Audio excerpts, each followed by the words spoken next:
क्या FPS matter करता है? Well the answer is complicated. हमें अभी टोटल 6 ऑप्शंस मिलते हैं और इनमें आप जितना ज़्यादा एफपीएस सेट करोगे उतना ज़्यादा सीपीयू एंड जीपीयू यूजेज बढ़ेगा, जिसके वजह से पावर कंजप्शन एंड टेम्परेचर भी बढ़ने लगेंगे। और आपके डिवाइस में जो प्रोसेसर है उसी के हिसाब से ही आपको सेटिंग्स मिलेंगे सेट करने के लिए। बेसिकली दो फैक्टर्स होते हैं फ्रेम को रेंडर करने के लिए। पहला होता है डिस्प्ले रिफ्रेश रेट, जो कि हर्ट्ज में डिनोट किया जाता है, और दूसरा है एफपीएस कॉन्फ़िगरेशन। ये दोनों यूनिट सेम नहीं है, यानी 60 हर्ट्ज 60 एफपीएस या फिर 90 हर्ट्ज 90 एफपीएस दोनों सेम होने के बावजूद भी दोनों सेम टाइमलाइन पे नहीं रहते। देखो, जो जीपीयू होता है वो फ्रेम को कभी कभी जल्दी प्रोसेस कर लेता है और कभी कभी थोड़ा लेट प्रोसेस करता है, जिसके वजह से हमें जिटर महसूस होता है। अभी हमारे पास दो विजुअल्स हैं, जिसमें पहला 30 एफपीएस है और दूसरा 60 एफपीएस, और दोनों में नंबर 1 से 60 तक इंक्रीजिंग एनिमेशन है। अभी एक बार वीडियो की प्लेबैक स्पीड को 0.25 पे सेट कर दो। अगर आप 720p 60 से नीचे की क्वालिटी में देख रहे होंगे तो आपको दोनों में सेम नंबर दिख रहे होंगे, और अगर आप 60 fps में देख रहे होंगे तो आपको कभी कभी सेम दिखेंगे या फिर 60 fps में एक नंबर ज़्यादा दिख रहा होगा।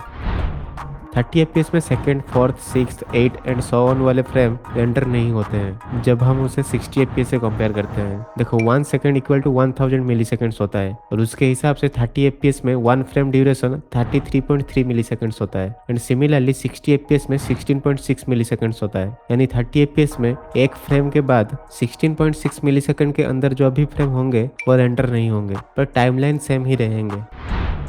यहाँ पे 90 fps में एक फ्रेम पहले चेंज हो रहा है, उसके बाद 90 fps एंड 60 fps दोनों में एक फ्रेम चेंज हो रहा है, उसके बाद 90, 60 और 30 तीनों में फ्रेम चेंज हो रहा है, लेकिन फाइनल फ्रेम सब में सेम ही है। और 90 fps में on an average 5 millisecond fast होता है, यानी आप जितना ज़्यादा fps सेट करोगे उतना ज़्यादा फ्रेम्स रेंडर होंगे, जिसकी वजह से रेस्पॉन्स टाइम बहुत फास्ट होने के साथ साथ बहुत स्मूथ भी फील होगा।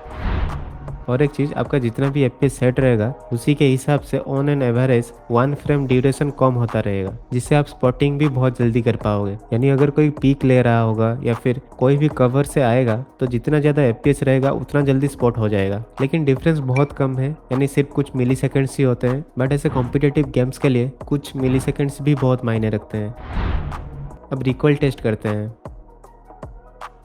पहले लो, फिर मीडियम, फिर हाई, फिर अल्ट्रा, फिर एक्सट्रीम एंड फाइनली 90 एफपीएस। तो यहाँ पे सबसे ज़्यादा वर्टिकल रिकॉइल लो, मीडियम, हाई पे हुआ और बिल्कुल सेम ही हुआ, यानी इन सारे मोड पे रिकॉइल कंट्रोल करना थोड़ा सा मुश्किल है। फिर अल्ट्रा, एक्सट्रीम और 90 एफपीएस में बिल्कुल आइडेंटिकली कम हुआ, यानी 40, 60 एंड 90 तीनों बराबर ऑप्टिमाइज्ड है। इसके वजह से इन सारे मोड्स पे रिकॉइल कंट्रोल करना बहुत आसान है, लेकिन उससे नीचे वाले मोड ऑप्टिमाइज्ड नहीं है, जिसे डेवलपर्स को जल्दी फिक्स कर देना चाहिए। मैंने रेट ऑफ फायर को भी टेस्ट किया और सबके अंदर सेम टाइम पे ही 0 बुलेट साइन आए और सिर्फ 1 या फिर 2 फ्रेम्स का ही डिफरेंस था, यानी डेवलपर्स ने इसे फिक्स कर दिया है। कंक्लूजन ये है कि जितना ज़्यादा एफपीएस होगा उतना लेटेंसी कम रहेगा। I mean not internet latency but your system latency, और आपका रिएक्शन टाइम भी बहुत फास्ट हो जाएगा और उतना ही इजी रहेगा एनिमी स्पॉट और रिकॉइल कंट्रोल करने में। और अगर आपको रिकॉइल कंट्रोल में दिक्कत होता है तो जीरो रिकॉइल की वीडियो देख सकते हो। मैं हूँ अभिषेक और मैं मिलता हूँ आपको अगले वाले वीडियो में।